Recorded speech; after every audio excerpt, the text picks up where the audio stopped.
Legion, Episode 4, Chapter 4. Once again, a really good, trippy episode. I like the way they played this one where it was starting at the end of the episode, or basically, starting at the end of the episode. It was really cool. I like the way it played out. We have, the guy who's inside the suit. I forgot what they actually call that guy, like his actual name. I believe it was Robbie or something like that. But we have him talking, towards the camera, and it doesn't actually show up when David actually ends up meeting him. I'm assuming somewhere in there they did that little conversation. It's really hard to say. But I just assumed that that's what was actually happening, was he was talking to David once we find out that that's where David ended up. But we get that little moment where he has his monologue towards the camera, and I thought it was pretty cool. It's like, okay, who in the world is this character? What is going on here? I could see that there was like ice in the area, like you could hear ice cracking in the background. I'm like, okay, so something weird is going on. He's talking with someone with superpowers, or something weird is happening. And then we get into the part where Sydney is actually falling to the ground, and it's like, crap, they got defeated somehow searching for answers for David.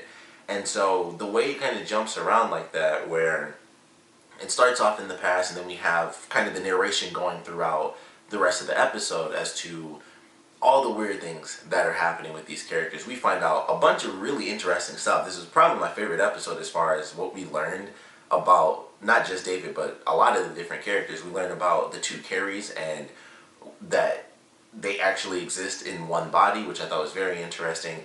And the older male Carrie is like the boring one, as the female Carrie puts it, like he's kind of the boring one and stuff like that. And she goes out and does all the action and stuff. And fortunately, based on the promo, she's alive. So that could be some astral plane stuff, since that's kind of what they introduced in this episode. But I'm assuming that she survived, or maybe she's like somewhat immortal. It was really hard to tell, because I'm like, okay, it seems simple enough. They share the same body.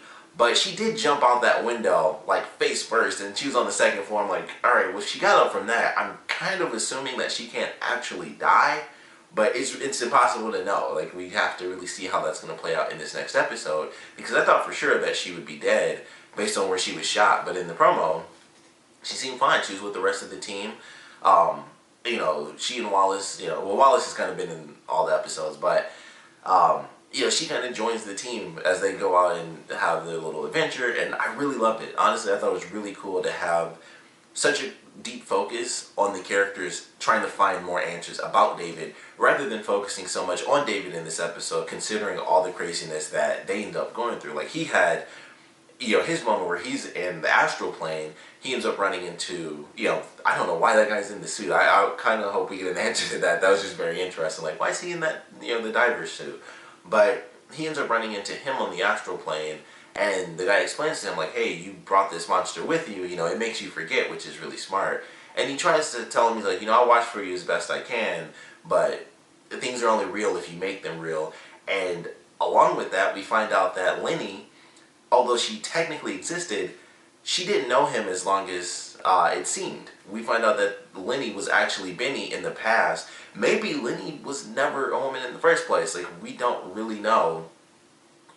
Maybe, who knows? Maybe that's a part of the ability, and he changed Lenny into a guy. Who knows? Like, his abilities, you just never know. So it's really crazy that Lenny did exist, and she did die, but all those flashbacks in the past happen to be about a guy whose name rhymes with hers. So maybe that's how the monster was able to do it. It's like, oh, it rhymes. It makes it a lot easier to replace those memories. But we find out that Lenny, at least the memories of Lenny, were actually of a guy, Benny. Another truth that we find out is that the dog King was not a dog at all. They did not have a dog as a child. So that was a huge twist for me, because I was like, okay, we get the part where and I can't think of his sister's name, but she's talking to the doctor. We find out that this secret organization actually kidnapped him as well and erased all of his records. So the doctor and David's doctor and sister are talking, and he explains the stuff about King and how he's like, he's very fond of that dog. And she's like, we never had a dog. And that's been, I think that was in the second episode. That was like a big deal, where it's like he's with his dog all the time. And they also used the grossest shot possible of that close-up for the dog. Like, the dog had just all sorts of water on his mouth and ear. There was a big thing of snot just right across the snout. I was like, they used the worst shot they could have possibly had for a slow motion sequence, and I feel like they did that on purpose. I was like, they used this shot where this dog has just water dripping. It's just a big, just sticky line of snot straight across the snout. I'm like, I don't need to see that in high definition. Like, that's gross. I got a dog. I see it in real life. And I was like, that is the worst angle they could have possibly done to show that dog. And it was in slow motion, so it lasted for a while. I'm just like, that just looks so nasty. That big lava, just saliva. So that was real gross. I don't know why they did it that way, but I was like, they totally did that on purpose. I was like, that is the grossest shot they could have possibly gotten of a close-up of that little dog. But that was a cool reveal. Like I said, the stuff about the Carries was very interesting, and how, you know, male Carrie is like the actual body, and then female Carrie lives within him, which is very interesting because the way they explain it, it's supposed to be that initially female Carrie was the one who, that, like, her parents, or their parents, I don't know, were the first ones, you know, she was the first one that they saw. It was like, oh, we're gonna have a girl, and then that was kind of it. No need to check, I guess, enough, or maybe it was just convenient, but we'll just say they didn't check again. I don't know. It's the 70s. So they checked once, they found the sex, no bother to check again, and by the time everything's all said and done, male Carrie comes out as this young white boy, or white baby.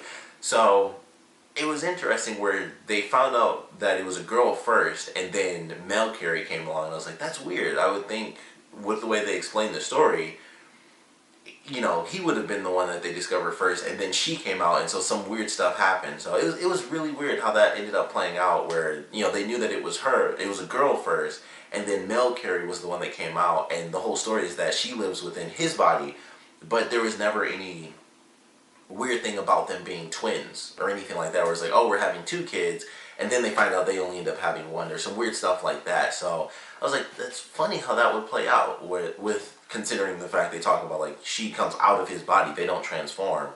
So it was just really interesting. I was like, how in the world does that work? It was just weird, but I like that. I thought that was a really good story, and the part where she's fighting and stuff, and he ends up having a greater connection to her, and he starts doing the moves that she's doing and stuff, and then he starts to scream when she gets beat up and stuff like that. And it made me wonder, and they put a lot of questions in my head in this, because even he said, like, I wonder what will happen if I die, because she only ages when she's outside of him. He was like, you know, she only ages, or, well, Melanie says that, and he's like, yeah, here I am getting old, you know, and she's, you know, kind of, she's really young, so I wonder what happens when I die. Like, will she be okay? Does she, you know, they don't really explain, like, does she get sucked back into his body or anything like that? It's just, they are 2 separate people, they just have, like, this psychic link, and it's very interesting. So I don't know if they'll really touch on that, but I would love to learn more about their connection and how all that stuff really plays out. If she is near immortal or something like that, because like I said, the fact that she jumped out the window, I was like, oh, she must not be able to die. Like, that's honestly what I thought. I was like, who, like, because she dived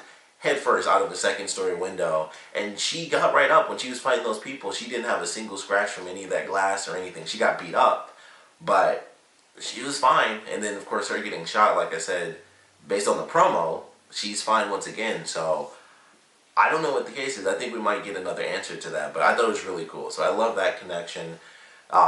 We actually see Sydney and Wallace go to David's ex-girlfriend, and they try to get memories out of her, and that's how we find, or, well, actually, Sydney, when they're about to leave, that's how we find out that Lenny was actually Benny.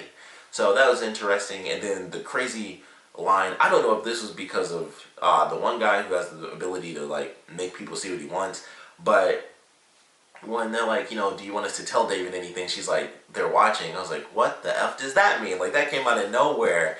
So I just still don't understand 100% if they're keeping tabs on her and that's how that's playing out, or, you know, what the case may be. But it was a good episode. Like, ultimately, loved the episode, loved the answers we got, loved the mysteries that they kind of added in this episode. But as always, really crazy, but really, really fun. It didn't jump around as much in this one, but still an awesome episode, of course. Would love to know what you guys thought about it, so please comment below. Let me know your favorite parts, your least favorite parts.